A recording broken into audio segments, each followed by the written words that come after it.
ये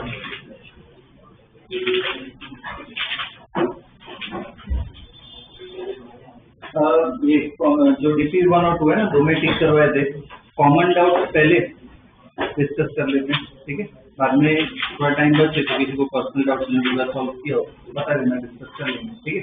डीपीपी 1 में बोलो कौन सा डाउट है?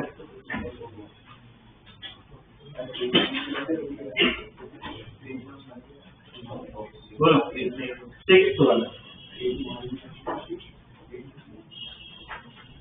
6 वाला जो क्वेश्चन है उसमें हमने ना, देखो दो पार्ट है क्वेश्चन, पहले देख लेते हैं। डिस्क्राइब द मोशन, ओके, ठीक है। क्या दिया हुआ है? जो 6 क्वेश्चन है सब देखो। क्या दिया हुआ? वाई एक्सिस है, एक्स एक्सिस है, और दो चार्ज है क्यू फिक्स है। कहाँ पे? एक प्लस एक पे और माइनस एक, इस तरफ चार्ज, ये दोनों चार्ज क्या है? फिक्स। तीसरा चार्ज है कौन सा है? Q/2। कहाँ पे रखा है? ओरिजिन पे, ठीक है। अब इधर पहले एक बार देखें, ओरिजिन पे पहले देखते हैं, ठीक है। इसको मुझे स्टडी करना है, ये दोनों तो फिक्स है, इनके बीच में फोर्स लगेगा। कुछ ना दिया हो तो प्लस ही मान लो, इनके बीच में फोर्स लगेगा। कौन सा फोर्स लगेगा? रिपल्सिव। किधर एरो बनाओ? मुझे इस पे एरो बनाओ, राइट साइड एरो बनेगा, ठीक है। इस तरफ एरो बनेगा, कुछ फोर्स लिख लेते हैं F। इन दोनों के बीच में ही फोर्स लगेगा, तो इन दोनों की वजह से इस पे कहाँ पे लेफ्ट साइड रिपल्स होगा। मैं F ही लिखूं या F डैश लिखूं? तो सेम है ना, चार्ज से में डिस्टेंस अब, तो बोलो क्या हो गया? नेट फोर्स क्या हो गया? 0, कैंसिल हो गया, वो उधर का उधर ही रहेगा, ठीक है। अब क्वेश्चन में क्या दिया हुआ है? पहले तो ये पॉइंट। अब क्वेश्चन में क्या दिया हुआ है कि ये जो चार्ज है ना इधर, इसको थोड़ा हम शिफ्ट कर रहे हैं। तो पहले कहाँ पे शिफ्ट किया है? X axis. तो मान लो थोड़ा यहाँ पे शिफ्ट कर, इधर चार्ज, ठीक है। अब सेम एरो, ये दोनों के बीच में इधर एरो लगेगा, और ये दोनों की वजह से इधर एरो लगेगा। अब मुझे बताओ, F और F लिख सकते हैं? क्यों नहीं लिख सकते?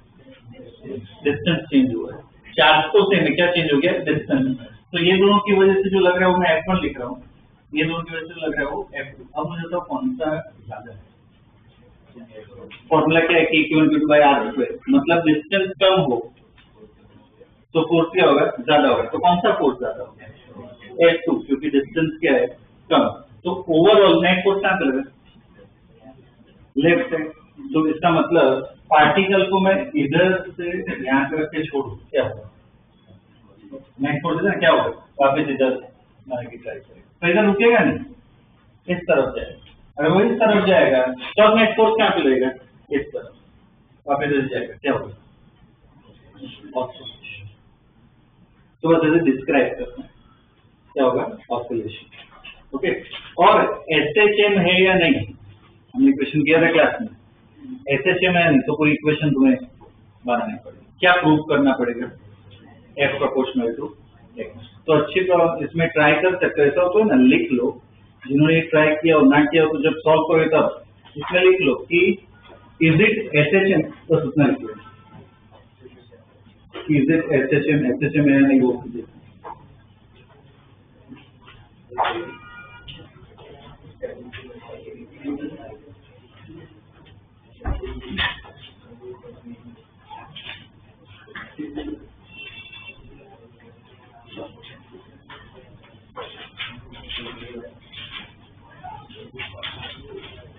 अब सेम वैसे ही कहाँ पे उसको शिफ्ट किया वाई एक्सिस पे, तो अब यहाँ पे रख देते हैं।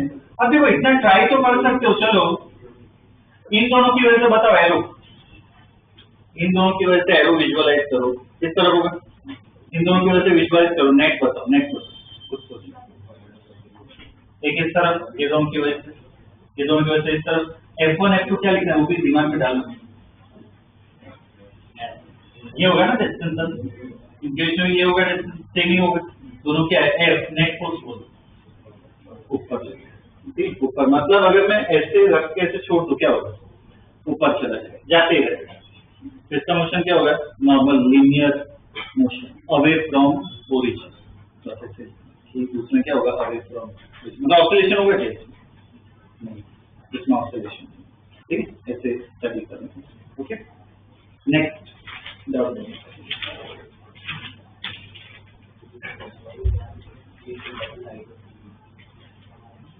बोलो, नेक्स्ट डाउट किया है क्या हो? उसने क्या किया होगा, तो फिर वो चार्ज किया ना साइन वाला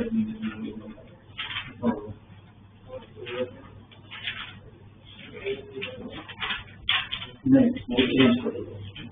देखो सिक्स में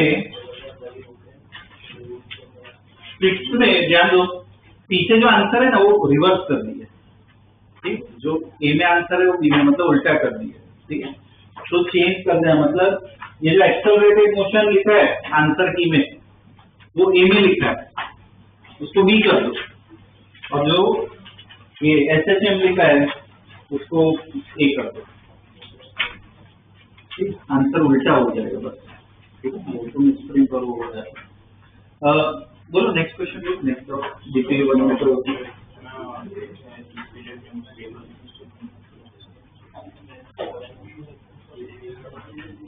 उसमें से मैसेज स्टडी करो, अगर थोड़ा शिफ्ट करो चार्ज को, अगर वापस आने की ट्राई करता हो, मतलब क्या है, दूर जाने की ट्राई कर रहा है तो अनस्टेबल, और उधर का उधर ही रहेगा, मतलब नेट को 0 उधर भी होगा, तो क्या होगा, ऐसे चेक बोलो, और कोई कौन सा डाउट?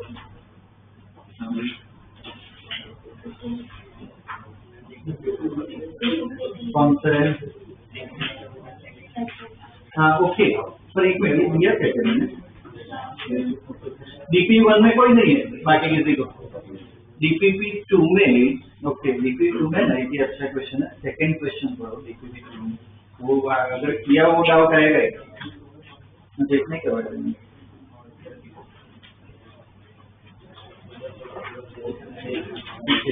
ये DPP2 में सेकंड क्वेश्चन पढ़ लो एक बार पहले,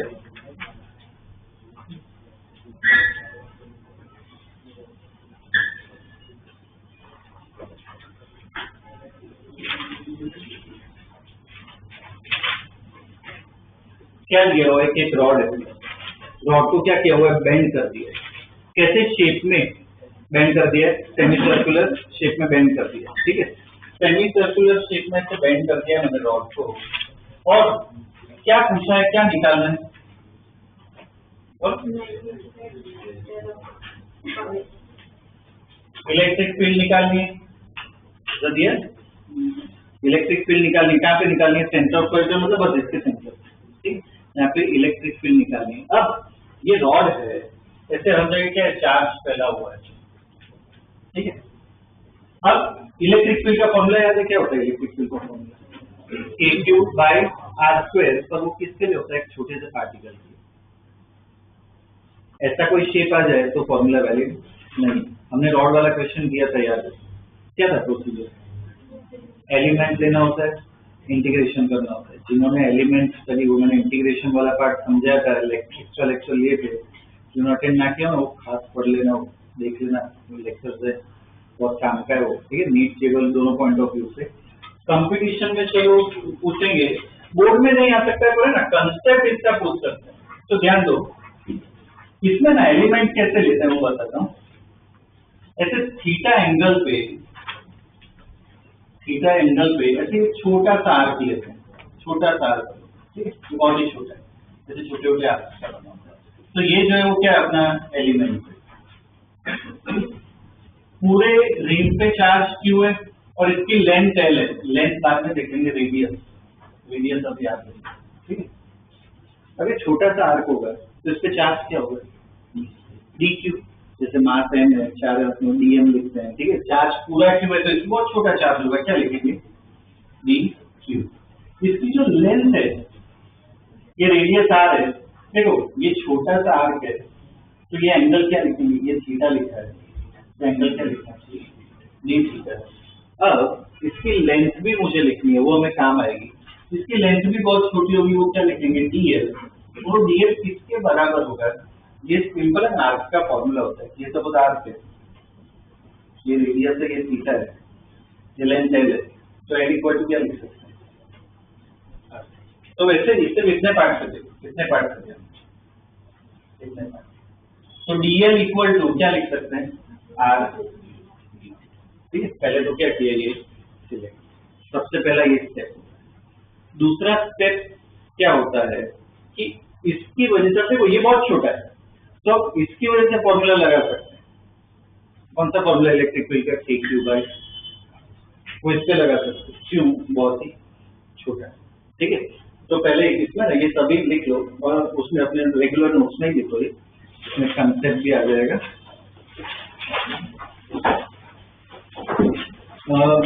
चार बना के ना, टॉपिक तो नहीं है पर ऐसे लिखो, एक चार चीज में लिख लो integration of vector, integration of vector, और ऐसा होता है तो इक्वेशन नंबर भी लिख लेना। ठीक है, डायग्राम ड्रॉ कर लो, डायग्राम ड्रॉ करो, थोड़ा बड़ा डायग्राम ड्रॉ करना। ठीक है, इसमें और भी ऐड करेंगे, बड़ा डायग्राम ड्रॉ करो।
अब देखो ये बहुत छोटा है एलिमेंट, तो इसकी वजह से पहले तो डायरेक्शन, इलेक्ट्रिक फील्ड की डायरेक्शन क्या होगी, मुझे यहाँ पे निकालनी है। पॉजिटिव चार्ज है तो क्या होता है डायरेक्शन, यार पॉजिटिव चार्ज होता है तो क्या है, अवे, तो इधर चार्ज है यहाँ पे निकालना है, क्या होगा, एरो। वैसे एरो आएगा, इस तरफ होगी इलेक्ट्रिक फील्ड। वो इलेक्ट्रिक फील्ड को ई नहीं लिखेंगे, क्या लिखेंगे, बी, बहुत छोटी फील्ड होगी, ठीक है, क्या लिखेंगे, बी ई। ओके, ऐड करो।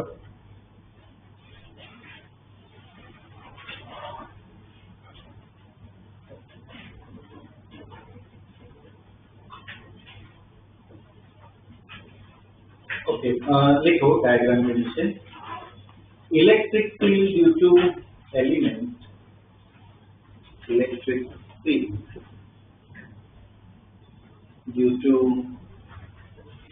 एलिमेंट, क्या होगा, एलिमेंट की वजह से क्या होगा, इलेक्ट्रिक फील्ड। फॉर्मूला लगा सकते हो, जी ई इक्वल टू, देखो फॉर्मूला क्या होता है, k Q by are square, क्या आएगा बोलो, के चार्ज कितना है, डी क्यू, और कितना दूर है, रेडियस जितना, तो आर स्क्वायर, ये क्या आ गया अपना, डी ई आ गया। ओके, अब लास्ट स्टेप क्या होता है, इसके बाद करते हैं इंटीग्रेशन करते हैं, पर क्या ध्यान रखना है, ये वेक्टर है, तो वेक्टर के हमेशा क्या बनाना होता है, जैसे कोई एंगल पे हो तो क्या कंपोनेंट्स बनाने पड़ते हैं।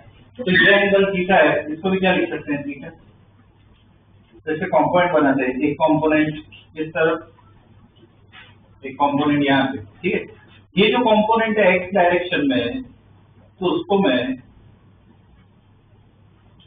उसमें क्या लिख रहा हूँ, d E x, y direction में तो यहाँ पे क्या लिख लेते हैं, डी ई, ठीक है, ऐसे में लिख लेता हूँ। ओके, और स्टेटमेंट इसमें लिखो, ये डी जो लिखा है ना उसके बाद लिखो, since electric field is vector,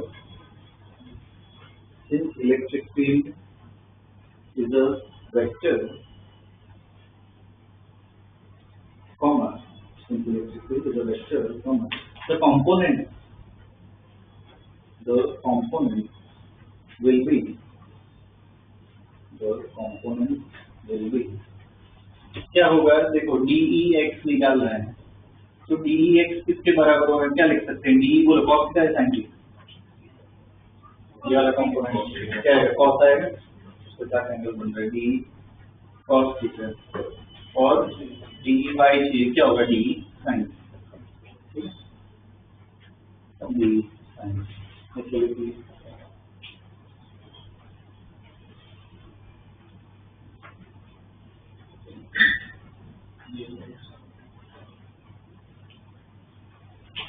अब इसमें देखो, अब इंटीग्रेशन होता है, अब कर सकते हो इंटीग्रेशन, एक्स में अलग इंटीग्रेशन करना होता है, वाई में अलग इंटीग्रेशन करना होता है, उसका आंसर आ जाता है। पर इसमें ना थोड़ा और स्टडी करते हैं। क्या करते हैं, जैसे मैंने एलिमेंट यहाँ पे लिया है ना, एग्जैक्ट काम एक दूसरा एलिमेंट, ठीक है, बाद में स्टडी करते हैं। तो और आगे स्टेटमेंट लिखो, on selecting another element, I'm selecting other element on the opposite side,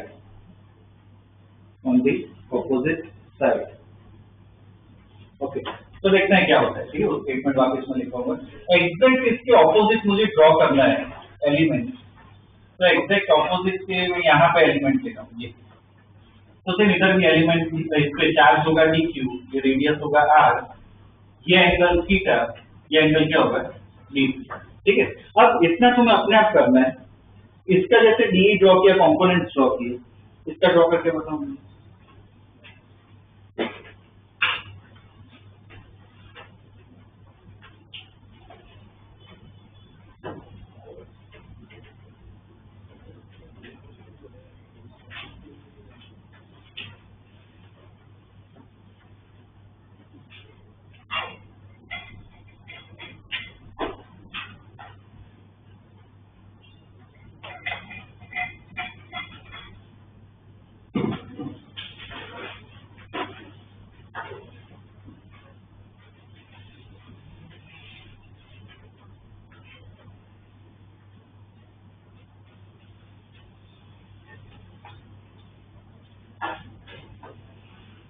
ये वेक्टर फ्रॉम क्या होगा, इसमें इसके ऑपोजिट यहाँ पे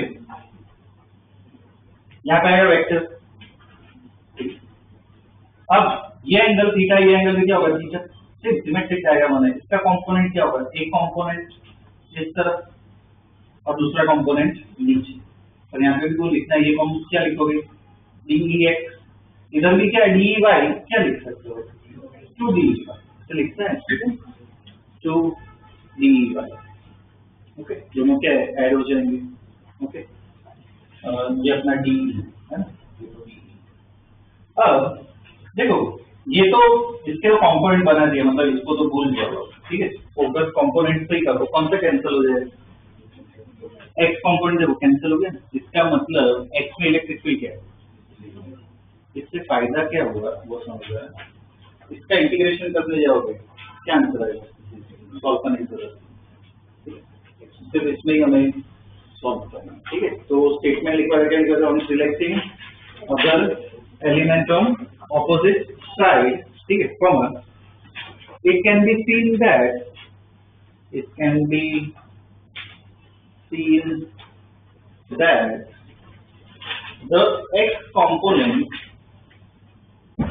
the x component are cancelled. The x components are cancelled. So Ex equal to 0. So Ex equal to 0. And only y component will remain. Only y component will remain.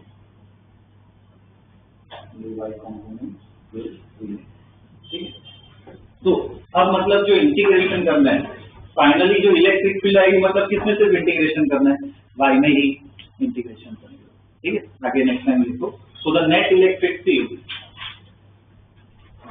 So the net electric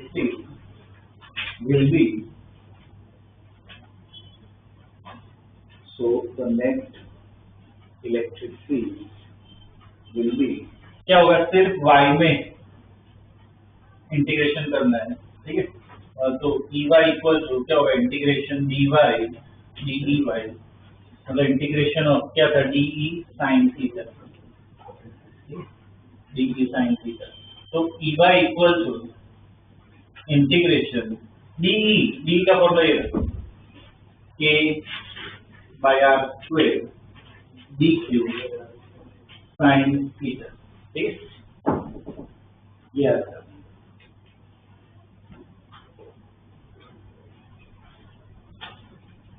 अब इसमें देखो, इधर variable theta है, differential दिखे हुए, क्या integration नहीं कर सकते, तो क्या यूज करते हैं, हमने किया था पहले, क्या यूज करते हैं, डेंसिटी यूज करने के, पर कौन सी डेंसिटी आती है, इधर चार्ज डेंसिटी, ठीक है। तो इसके आगे देखो, लीनियर चार्ज डेंसिटी,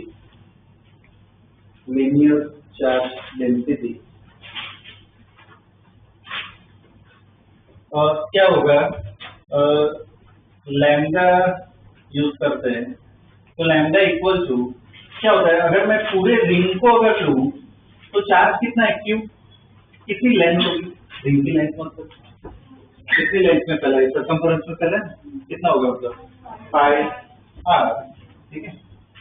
ये मतलब किसके लिए, फॉर रिंग।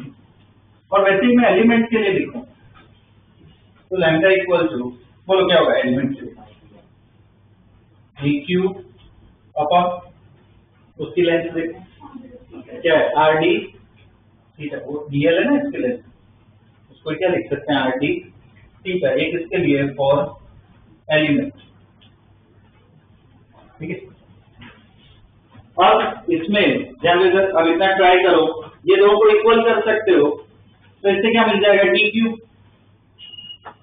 मिल जाएगा, वो dq को यहाँ पे डालो, बनाओ इक्वेशन।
बनाएंगे इक्वेशन, इक्वेट करते हैं, तो क्या होगा, q upon pi r equal to d q upon r d theta, r r cancel, तो डी क्यू इक्वल टू क्या आ गया, q d theta upon pi, d q को यहाँ पे डाल दो, ठीक है ना। तो फाइनली ई वाई जो है वो क्या आएगा, इंटीग्रेशन के डी क्यू की जगह पूरा मैं डाल रहा हूँ, तो देखो फाइनली ऐसे आंसर आएगा, साइन थीटा, डी थीटा का मैं लास्ट में लिख रहा हूँ, ऑन पाई आर स्क्वायर, या ये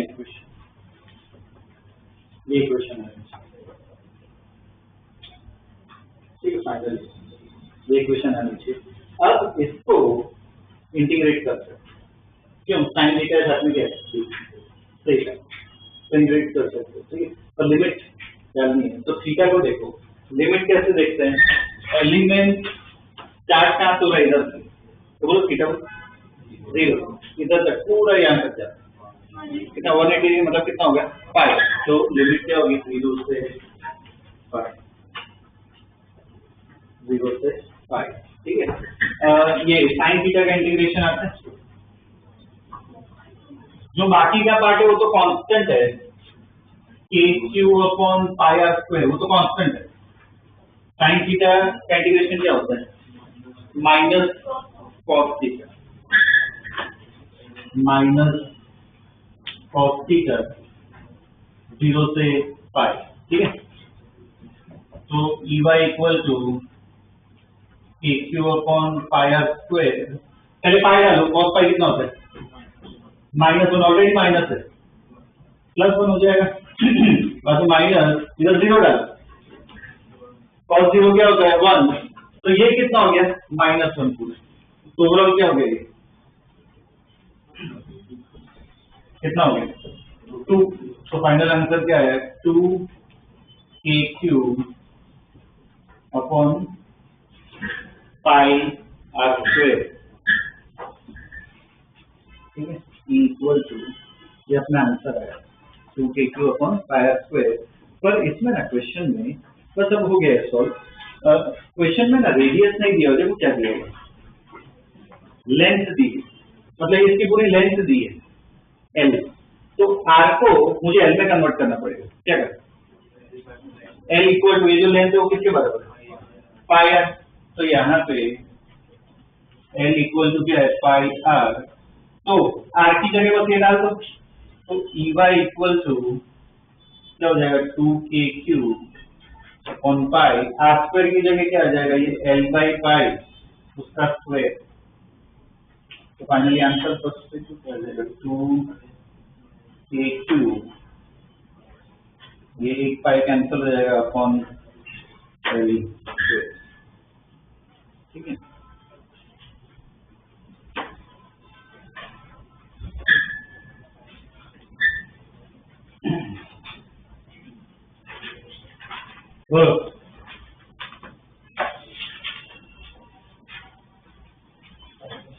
ये था क्वेश्चन, ठीक है।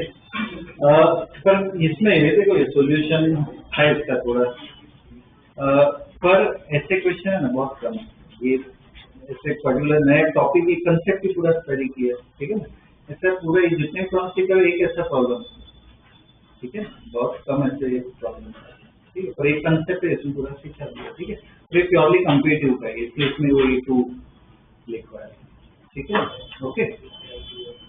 नेक्स्ट डाउट है कोई DPP 2 में देखो, DPP 2 में कोई डाउट है, DPP 3 की है, इसके आगे जो ठीक करवाने की बाकी है DPP 3, क्या नहीं 10th ठीक करवाया था क्या मैंने, नहीं 10th नहीं करना है, उसका अलग फॉर्मूला है, वो मैं एक टॉपिक पढ़ाऊंगा उसके बाद कर सकते हो, 10th अभी नहीं करना है, 10th नहीं करना। इलेक्ट्रिक फील्ड इंटेंसिटी क्या है, इलेक्ट्रिक फील्ड निकालना और कुछ नहीं, ठीक है, तो कोई बात नहीं, DPP 3 और 4 ऐसा हो तो उसके डाउट्स आगे डिस्कस कर लेंगे, ठीक है। 4, अच्छा 4 का नीचे कौन सा कर रहा है, सिर्फ 3 में ही करवाया है, ओके ठीक है, आज भी थोड़े और ठीक करवा दूंगा, तो एक साथ क्या है दूसरे क्लास में डिस्कस कर लेंगे, ओके। सैटरडे में डिस्कस, जिन्होंने स्टॉप नहीं किया सुबह जो है तो उनको मैंने टारगेट दिया था, जो खास करके जिसको हिस्सा दिया था, ठीक है, वो करना है, सैटरडे वापस जाओ डिस्कस करेंगे, ठीक है, और 1 और 2 के आए तो भी वापस डिस्कस होगा, ठीक है। तो अभी जो हमने लास्ट क्लास में टॉपिक पढ़ा था, ठीक है, वो कंटिन्यू कर लेते हैं। देखो कौन सा टॉपिक लास्ट में क्या था, relation between electric field and potential निकालो, इलेक्ट्रिक फील्ड और पोटेंशियल, ठीक है, हमने रिलेशन देखा था, उसमें ना 2 केस से हमने एक केस स्टडी कर लिया था, केस 1 स्टडी कर लिया था, केस 1 देखो क्या था, उसमें क्या था, obtaining electric field from V potential, मतलब पोटेंशियल दिया होगा फील्ड निकालना, ठीक है, पोटेंशियल दिया होगा फील्ड निकालना है। केस 2 उसका उल्टा हो जाएगा कि फील्ड दिया होगा और पोटेंशियल निकालना, तो वो कैसे स्टडी करते हैं, ओके, देख लेते हैं, वो केस 2 लिख लो। obtaining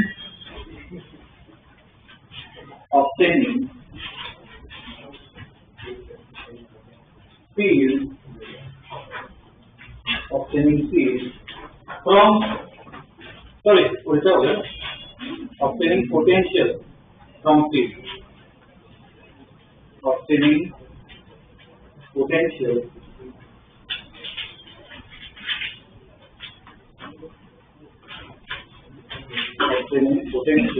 from field.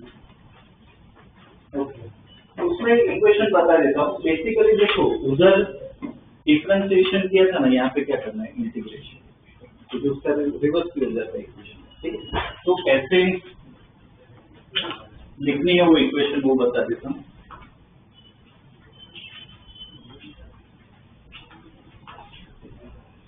लिखो उसमें statement, if electric field is uniform, if electric field is uniform, then apply,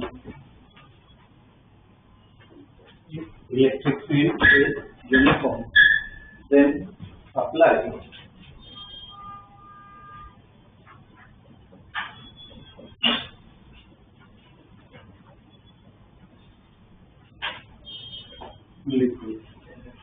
meaning लिखवा रहा हूँ, delta V equal to E dot delta R, delta V equal to E dot delta R। Dot लिखा मतलब क्या, dot product है, तो क्या लिख सकते हैं, E डेल्टा क्या होगा, और ओके, ये एक फॉर्मूला।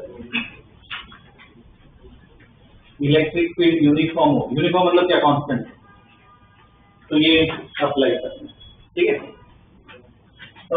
ये और ये कब अप्लाई करेंगे, बहुत बार आप डिस्कस कर चुके हैं, ये वाला कब यूज करते हैं, आई कैप, जे कैप, के कैप दिया होता है, ये कब यूज करते हैं, वैल्यूज दियो, ठीक है ना, ब्रैकेट में तो लिख लेना, ठीक है, before I cap, J cap, अभी किसके लिए फॉर वैल्यू, ठीक है।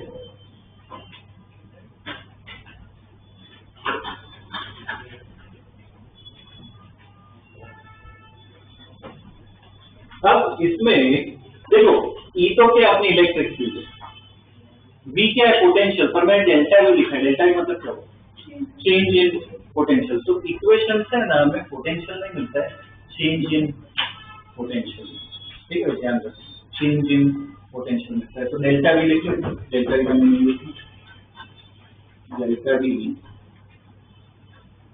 क्या है, change in potential,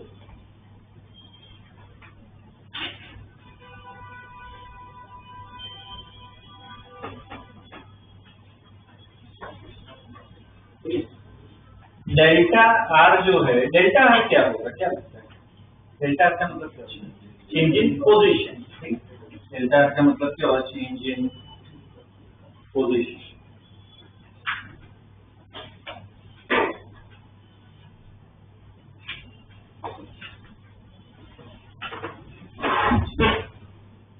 delta R change in position, ठीक है, ये होगा। तो पहले ना इसके प्रॉब्लम्स कर लेते हैं, बाद में दूसरा केस भी देखते हैं कि नॉन यूनिफॉर्म आए तो क्या करना, ठीक है, उसके प्रॉब्लम्स पहले कर लेते हैं। लिखो question, an electric field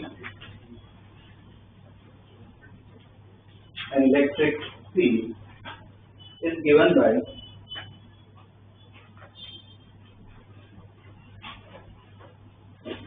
electric field is given by E equal to 2I cap plus 3J cap minus 4K cap, 2I cap plus 3J cap minus 4K cap volt per meter, ठीक है। Find delta V when moving from, find delta V when moving from 1,0,2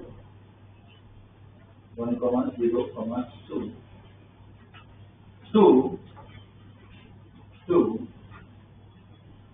2,2,5 अब कब 2 लिखा है कब TO लिखा है तो पता होना चाहिए 1,0,2 दो नंबर आएगा उसके बाद TO उसके बाद 2,2,5 ठीक है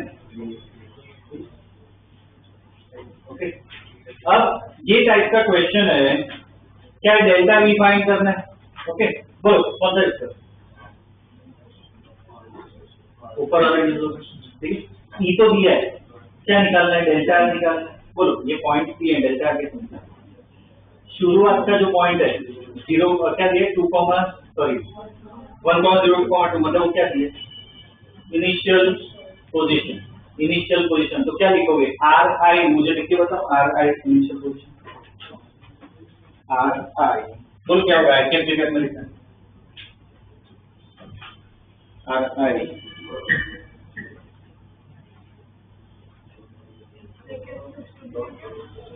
क्या होगा आई कैप +2 के कैप है ना जे कैप में तो आएगा नहीं ये क्या होगा आर आई मतलब ध्यान दो ये फिर सॉल्व करना है जैसे आर आई लिखा जैसे जो फाइनल पोजीशन दी आर एफ आ जाएगा डेल्टा आर कैसे निकालोगे आर एफ माइनस आर आई बाद में डॉट प्रोडक्ट करो सब चेक करो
आर एफ क्या होगा 2i cap 2j cap 5k cap delta क्या होगा R F minus are I difference कर दो क्या होगा बोलो डेल्टा आई cap +2j cap +3k cap ठीक है ना ये अपना डेल्टा आर आ गया अब बस डॉट प्रोडक्ट क्या है ना आई को आई के साथ जे को जे के साथ तो डेल्टा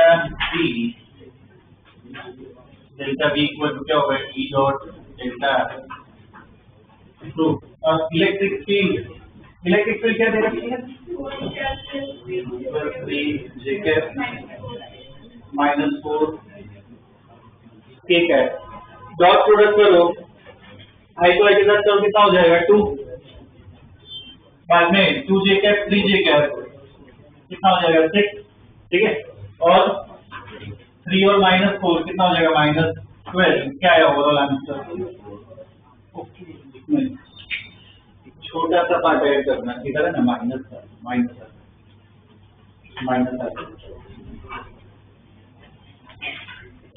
नेगेटिव होता है वो पोटेंशियल डिफरेंस क्या कम होते जाता है इधर भी माइनस डाल देना नीचे भी दोनों जगह माइनस डाल देना ये ध्यान देना तो यहाँ पे अपना माइनस ई डॉट डेल्टा है तो ओवरऑल आंसर क्या हो जाएगा +4 वोल्ट ठीक है +4 volt this will be the answer ठीक है देखिए question I cap J cap के कैप फॉर्म में ठीक है नेक्स्ट क्वेश्चन देखो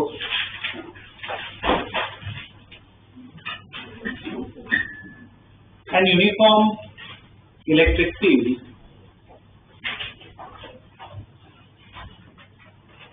uniform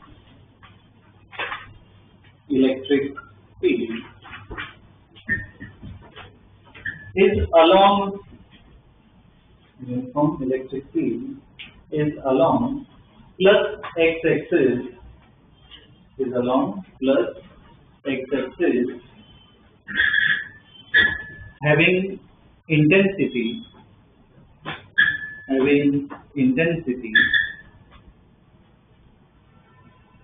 30 volt per meter, having intensity 30 volts per meter. ठीक है, full stop. Find delta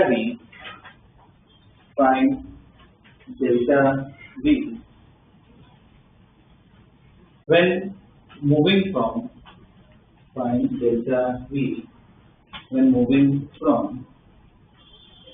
क्या होगा इसमें when moving from 3,4 to origin 3,4 to origin. अब ये प्रॉब्लम है ना, ये वाला प्रॉब्लम दोनों तरीके से सॉल्व करते हैं, ठीक है। पहले तो इससे करते हैं, ये फॉर्म अगर यूज करना हो तो मेरे को क्या आई कैप जे कैप चाहिए, इलेक्ट्रिक फील्ड मुझे बताओ कैसे लिखा, ये इंटेंसिटी दिया तो वैल्यू दिया, बोलो क्या लिखो, 30 आई कैप है ना, एक्स के अलॉन्ग दिया, लिखो इलेक्ट्रिक फील्ड क्या है 30 आई कैप, वैसे ही वो आर आई आर एफ लिखते हो, डेल्टा आर निकालो,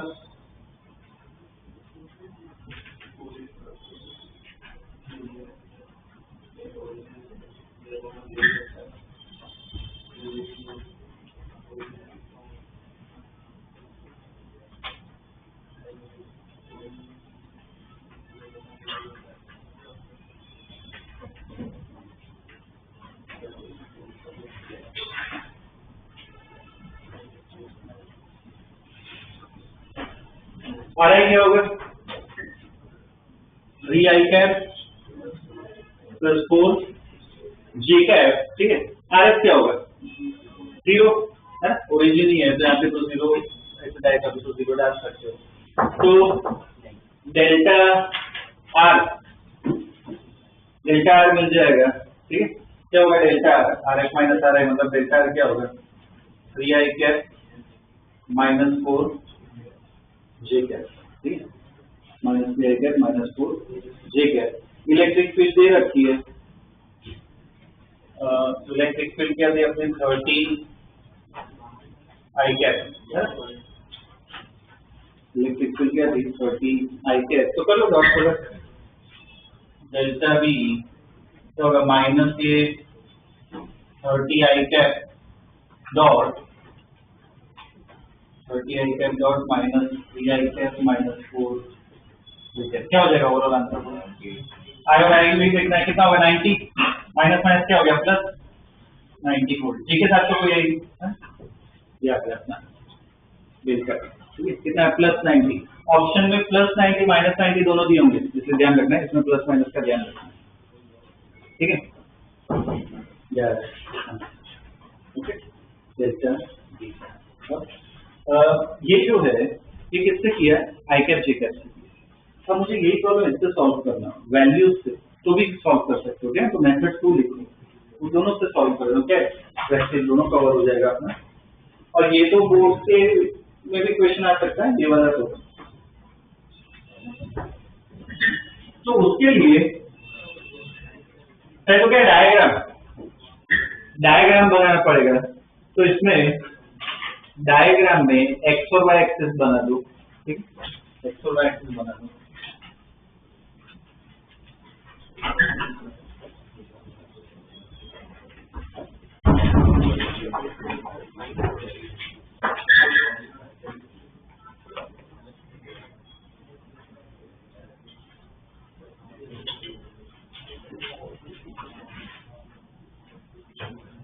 इलेक्ट्रिक फील्ड किसमें एक्स एक्सिस में, अब देखो यूनिफॉर्म इलेक्ट्रिक फील्ड हो ना, तो देखो एरो किस तरफ है, मतलब वेक्टर से ड्रॉ करना, एरो किस तरफ आएगा इस तरफ आएगा, तो यूनिफॉर्म याद है यूनिफॉर्म फील्ड कैसे बनता है, पैरेलल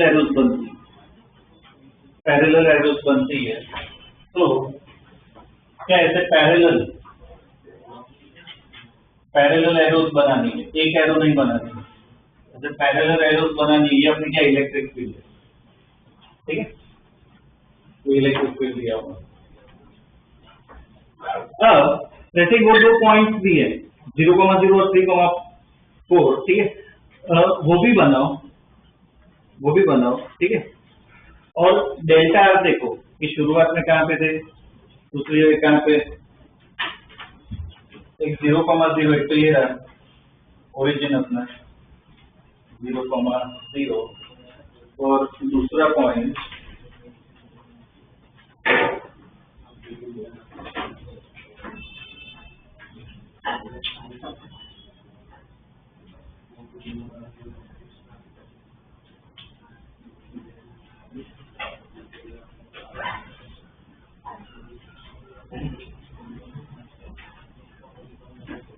कौन सा है, 3,4 है ना। 3,4 मतलब यहाँ कहीं पे सपोज है, यहाँ कहीं पे सपोज अपना 3,4 है, पर अब वो ये बताओ कहाँ ओरिजिन से उधर जा रहा है या 3,4 से ओरिजिन जा रहा है। हाँ, तो फिर डेल्टा का एरो कैसा बनेगा, ठीक है। ये जो एरो है ये क्या होगा अपना डेल्टा, ठीक है, ये डेल्टा।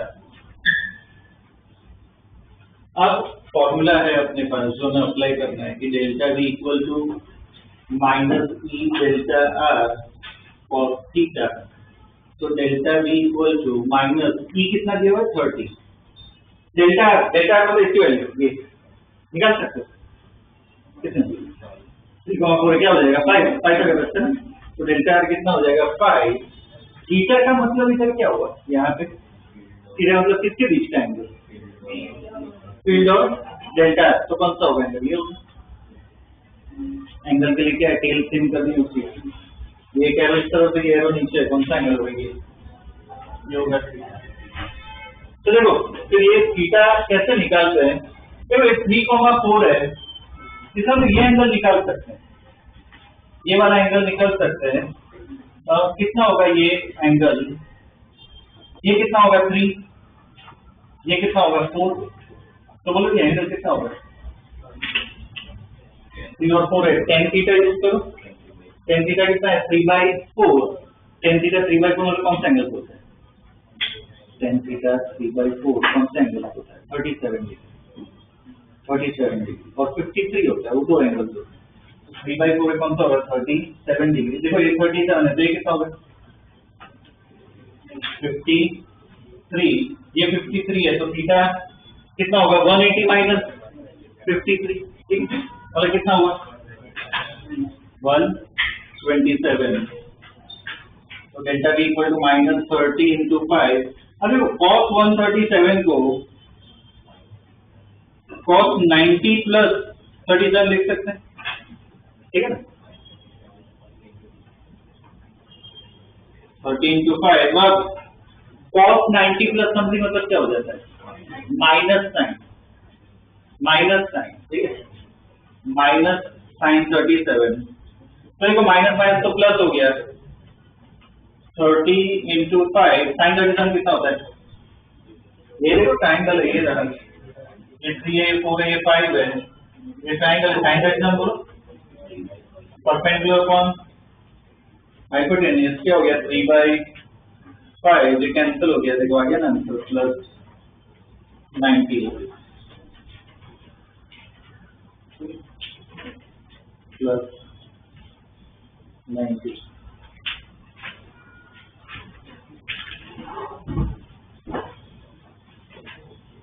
क्लियर है, ठीक है, देखो दोनों तरीके से ये अपना आंसर आया है, ठीक है ना। वो तुम्हारे ऊपर है कि तुम्हें कौन सा कंफर्टेबल लगता है, ठीक, इस हिसाब से सॉल्व कर सकते हो, ठीक है।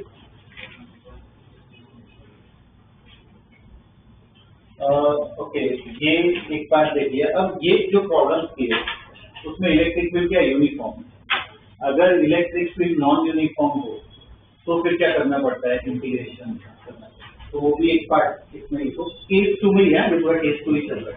देखो आगे, if electric field is non uniform,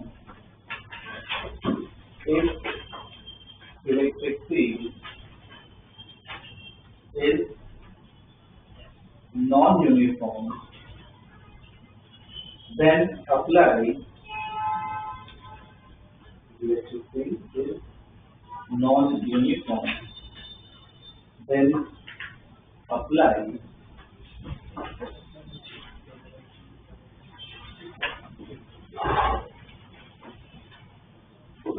इसमें इंटीग्रेशन करना पड़ेगा। तो इंटीग्रेशन जैसे लिखते हैं EDR, एक ये केस होगा, और दूसरा minus integration EX DX EY DY दोनों करेंगे इसके प्रॉब्लम। ये दो बॉक्स बना देना दोनों।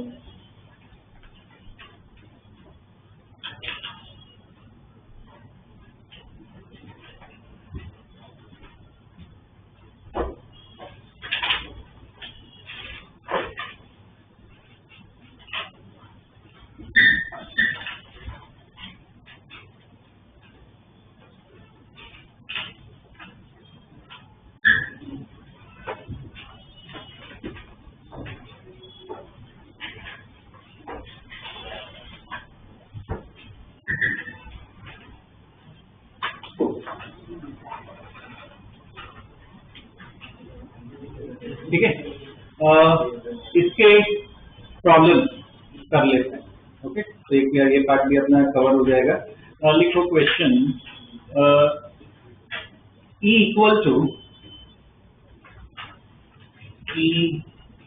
Equal to minus k by r square, E equal to minus k by r square. ठीक है, ऐसा दिया होगा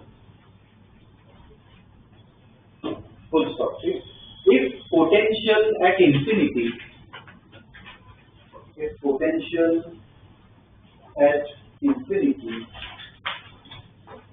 is zero, if potential at infinity is zero, then find the potential. Then find the potential at any position R. Then find the potential at any position R.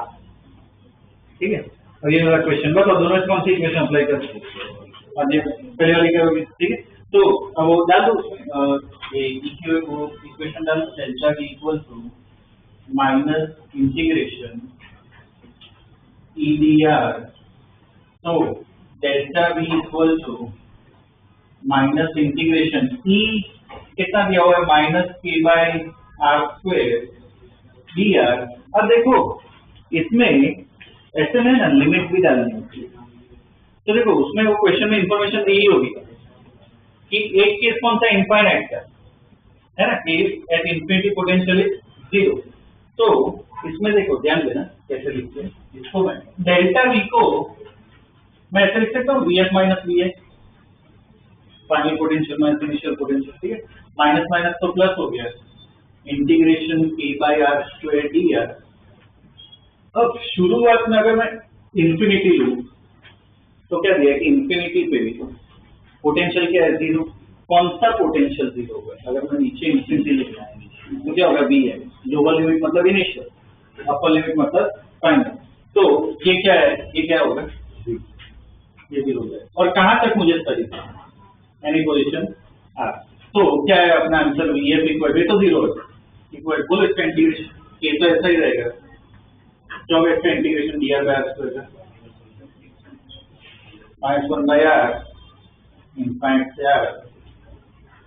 तो VF equal to क्या हो जाएगा, k पहले are डाल दिया minus infinite डाल दिया, ये तो जीरो हो गया। तो VF इक्वल टू क्या आ जाएगा, माइनस k बाय आर। ये अपना पोटेंशियल है।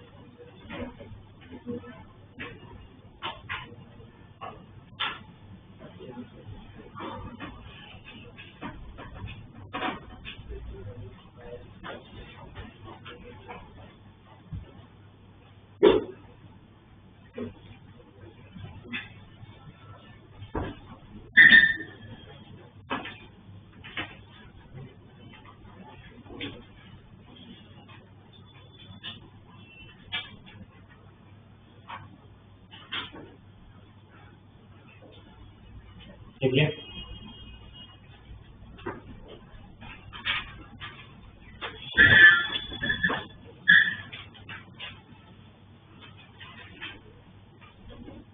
Next question,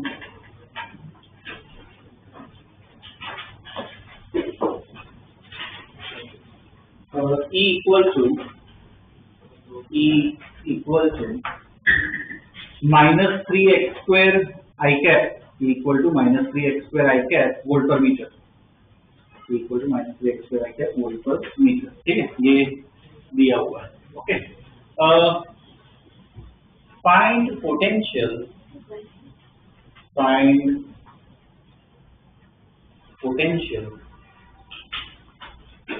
at x equal to 2 meters.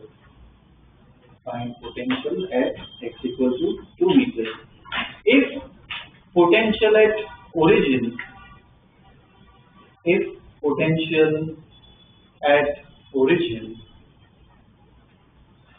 is minus 10 volts, if potential at origin is minus 10 volts, ठीक है। अब जब ऐसा क्वेश्चन है, ये x वाला, ठीक है, x y z ऐसा कुछ है, मतलब कौन सा यूज करना है, वो दूसरा है पार्ट यूज करना है, ठीक है। तो दूसरी जो इक्वेशन लिखवाई थी क्या थी, वो माइनस इंटीग्रेशन क्या था, ex dx dy dy z dz है ना, ऐसा था, ठीक है। तो कौन सा पार्ट सिर्फ लिखूं मैं, क्या है, सिर्फ ex dx है ना, उसमें दिया हुआ है, ठीक है, क्या है ex dx। अब सिर्फ डेल्टा v को क्या लिखेंगे, vx माइनस vi इक्वल टू माइनस, बोलो ex क्या डालोगे, 3x square minus 3x minus, ठीक है, साइन का ध्यान रखना है, माइनस 3x स्क्वायर dx डालो, लिमिट डालो, वैल्यू डालो, करो क्या।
किया गया सॉल्व।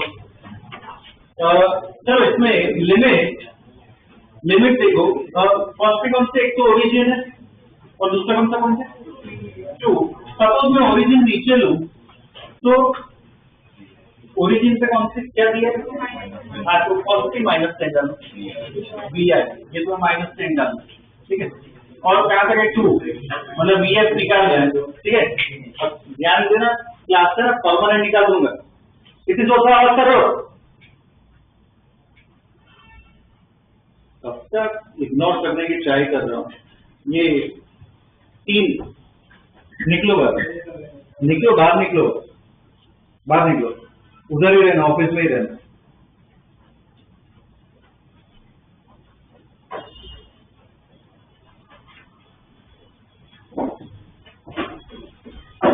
VF निकालना है।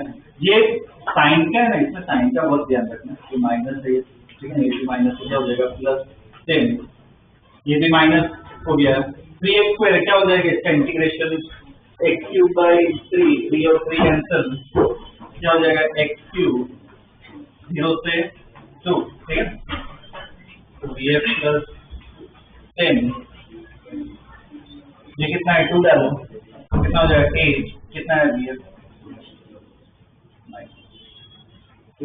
इसलिए बता रहा हूँ कि साइन का ना ध्यान रखना है, प्लस माइनस खुल गया ऑप्शन में दोनों आएंगे, ठीक है। तो इसलिए इसका ध्यान रखना है, ओके। ये एक प्रॉब्लम हो गया। नेक्स्ट क्वेश्चन,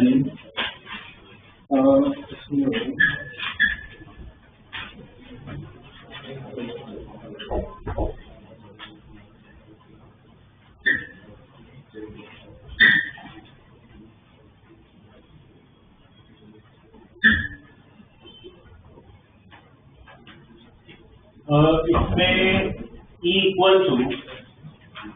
इक्वल टू लिखो 2x I cap minus y square j cap volt per metre electrically equal to 2x I cap minus y square j cap volt per metre, ठीक है। Find potential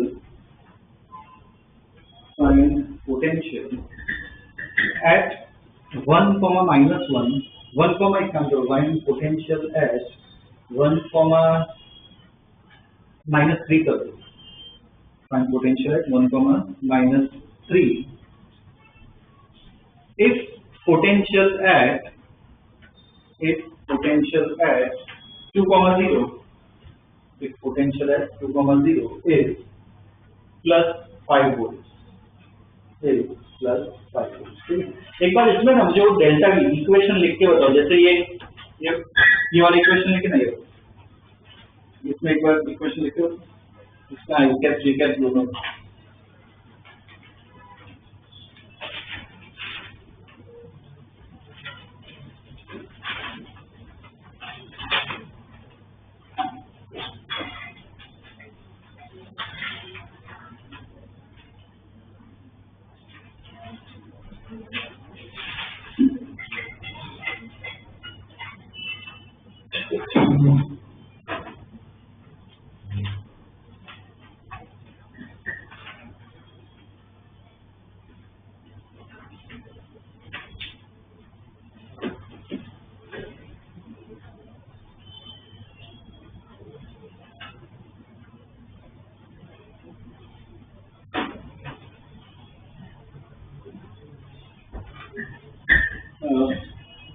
ठीक है, लिखो, जिसको solve का वो करते ही जाओ आगे, मैं इधर वो फॉर्म लिख रहा हूँ, ठीक है, वो ध्यान देना।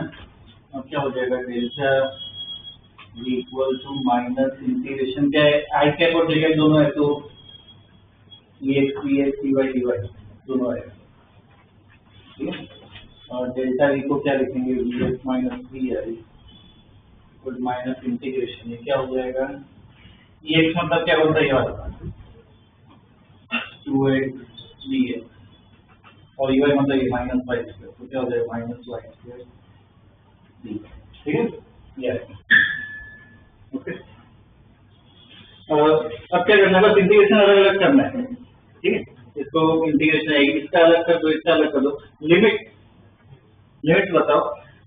नीचे वाला पॉइंट कौन सा लेते हैं, वो कौन सा दिया है, 2,0 पे क्या फाइंड करना है? हाँ, तो 2,0 अगर नीचे लो मैं 2,0 तो vi कितना डालेंगे? 5 प्लस 5। ओके, और किधर निकालना? बस ये हो जाए हमने पूरा टॉपिक हो गया अपना, कितना पूरा कवर हो जाएगा बोर्ड लेवल पे कॉम्पिटिटिव लेवल पे।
क्या रहा है आंसर, क्या आ रहा है?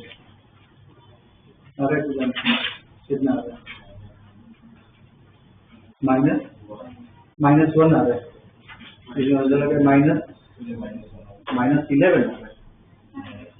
-1 आ रहा है, अलग क्यों आ रहा है? देखो वही सेम ध्यान देता हूँ किसमें कहाँ पे गलती हुई इंटीग्रेशन में, उसमें चाहे तो इंटीग्रेशन वाला देख लो, ये vf -5 इक्वल टू इंटीग्रेशन बोलो माइनस इंटीग्रेशन क्या होगा, इसका इंटीग्रेशन क्या होगा? x² 2 कैंसल, तो इसका इंटीग्रेशन क्या होगा? x², इसका कितना हो जाएगा? y³ 3, ठीक है, ये हो गया। तो vf -5 इक्वल टू माइनस, अब लिमिट डाल दो। लिमिट कैसे डालें? देखो जिसको कंफ्यूजिंग लग रहा हो एकदम इजी डालना, पहले अपर लिमिट ही डालते हैं। 1 कहाँ पे डालोगे? x पे, -3 कहाँ पे डालोगे? y। तो इधर 1 डाल दो, मतलब क्या हो गया? 1। इधर -3 डालो, कितना होगा? -27, माइनस माइनस प्लस 27/3, 9, तो +9, ये एक पार्ट हो गया। माइनस, अब लोअर लिमिट डालो, 2 यहाँ पे डालो x की जगह, तो कितना हो गया? 4 माइनस से 0 हो गया। तो vf -5 इक्वल टू 10 - 4 कितना हो गया? 6, तो ये कितना हो जाएगा? -6। vf कितना आ गया? -1 वोल्ट।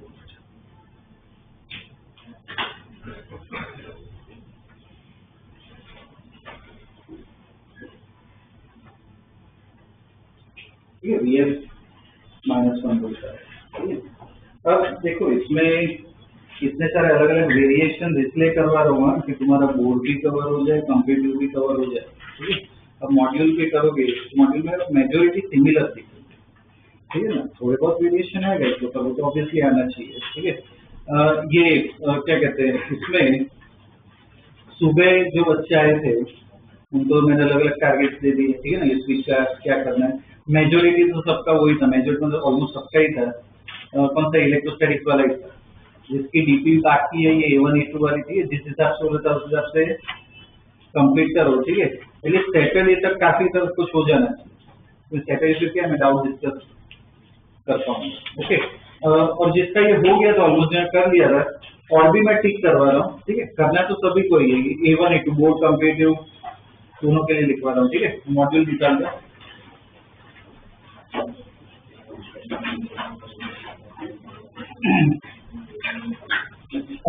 इसमें ये देखो DP1 वाला तो हो गया है, DP2 में भी टिक करवा दिए थे।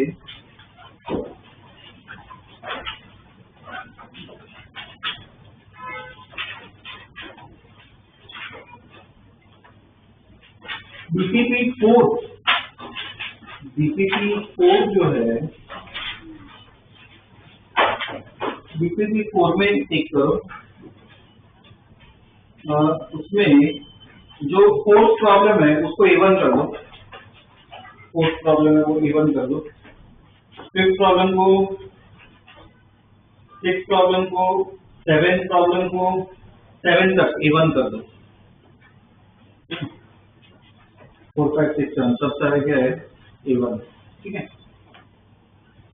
ये जो 8 है उसको A2 कर दो, 8 वाला जो है उसको A2 कर दो, ठीक। बाद में 11 उसको A1 कर दो, 11 वाला क्या है A1, ओके।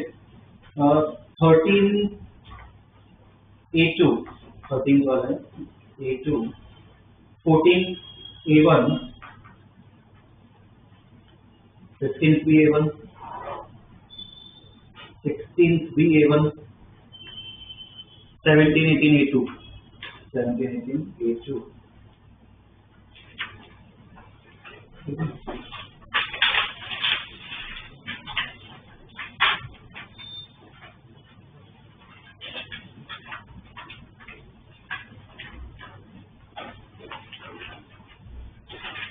ओके, ये DPP8 पे आओ, DPP8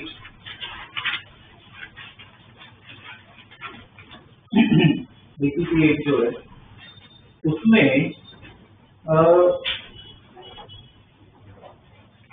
अब देखो DPP8 में ये पहला क्वेश्चन देखो, ये रिंग वाला अभी किया है याद है, बस फर्क देखो क्या है, पहले वाला पार्ट प्लस है, दूसरा पार्ट माइनस। लिखा ना, स्टडी करना, इससे ग्रास्पिंग पता चलेगा। चाहिए तो पहला ऑलवेज रिवाइज करना, ठीक है। ये ट्राई करना, बहुत अच्छी प्रैक्टिस होगी पर इससे कॉम्पिटिटिव के लिए, ठीक है।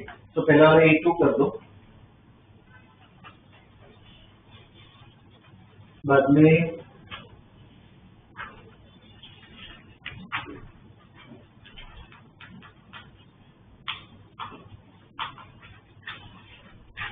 टेंथ क्वेश्चन जो है, 10th क्वेश्चन वो भी A2 कर दो।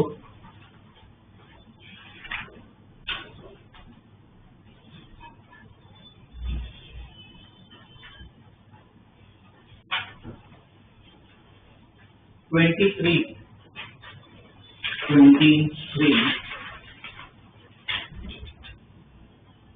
वो A1 करो। ये इसमें देखो ऐसे लिखा है, बाद में देखो दिल्ली 2013, एक्चुअली किसका पता है, CBSE का। जो CBSE बोर्ड वाले हैं ना, उनको मैं बहुत स्ट्रांगली रेकमेंड कर रहा हूँ कि कम्पिटिटिव लेवल का करो ही। गुजरात बोर्ड को रिलेटिवली थोड़ा क्या लीनियंट होगा कि NCERT पूछते हैं, तो कुछ ज्यादा ही नहीं पूछेंगे, ठीक है। तो उसमें NCERT लेवल का ही पूछते हैं। CBSE में प्रॉपर लेवल मिलेगा, तो उनको तो क्या मतलब मोटिवेशन कि भाई कम्पिटिटिव का भी करो, तो ये भी क्या कवर हो जाएगा। ये पता है कि 23 जो है ना, ये तो बोर्ड का क्वेश्चन है। ऐसा same question I think JEE 22 या 23 में आ चुका है, बोल JEE में ऐसा सेम क्वेश्चन है। CBSE में उसी लेवल का पूछते, ठीक है ना। एक A1 इससे बोर्ड का ये डाल देता हूँ। 27 A1, ठीक है। ये इतना टिक करवा रहा हूँ, सैटरडेज तक का टारगेट, ठीक है। जो बोला है जिनको रिवीजन करना है, नोट्स करनी है, ठीक है, पहले उसके बाद ही ये करना है, ठीक है। सैटरडे डाउट डिस्कस करना और जो बाकी का पार्ट है वो करिए, ठीक है। ये तो कितना किया हाँ, तो मतलब जो हो गया वैसे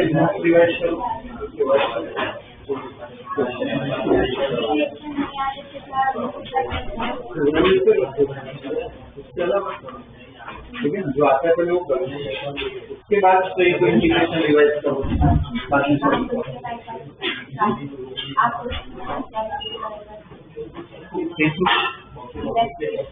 હા હવે જો પેલું કયા છે એક તો આ બાળક કરી શકો અને પેલા એટલે જે લેક્ચર છે કયા અટેન્ડ કર્યા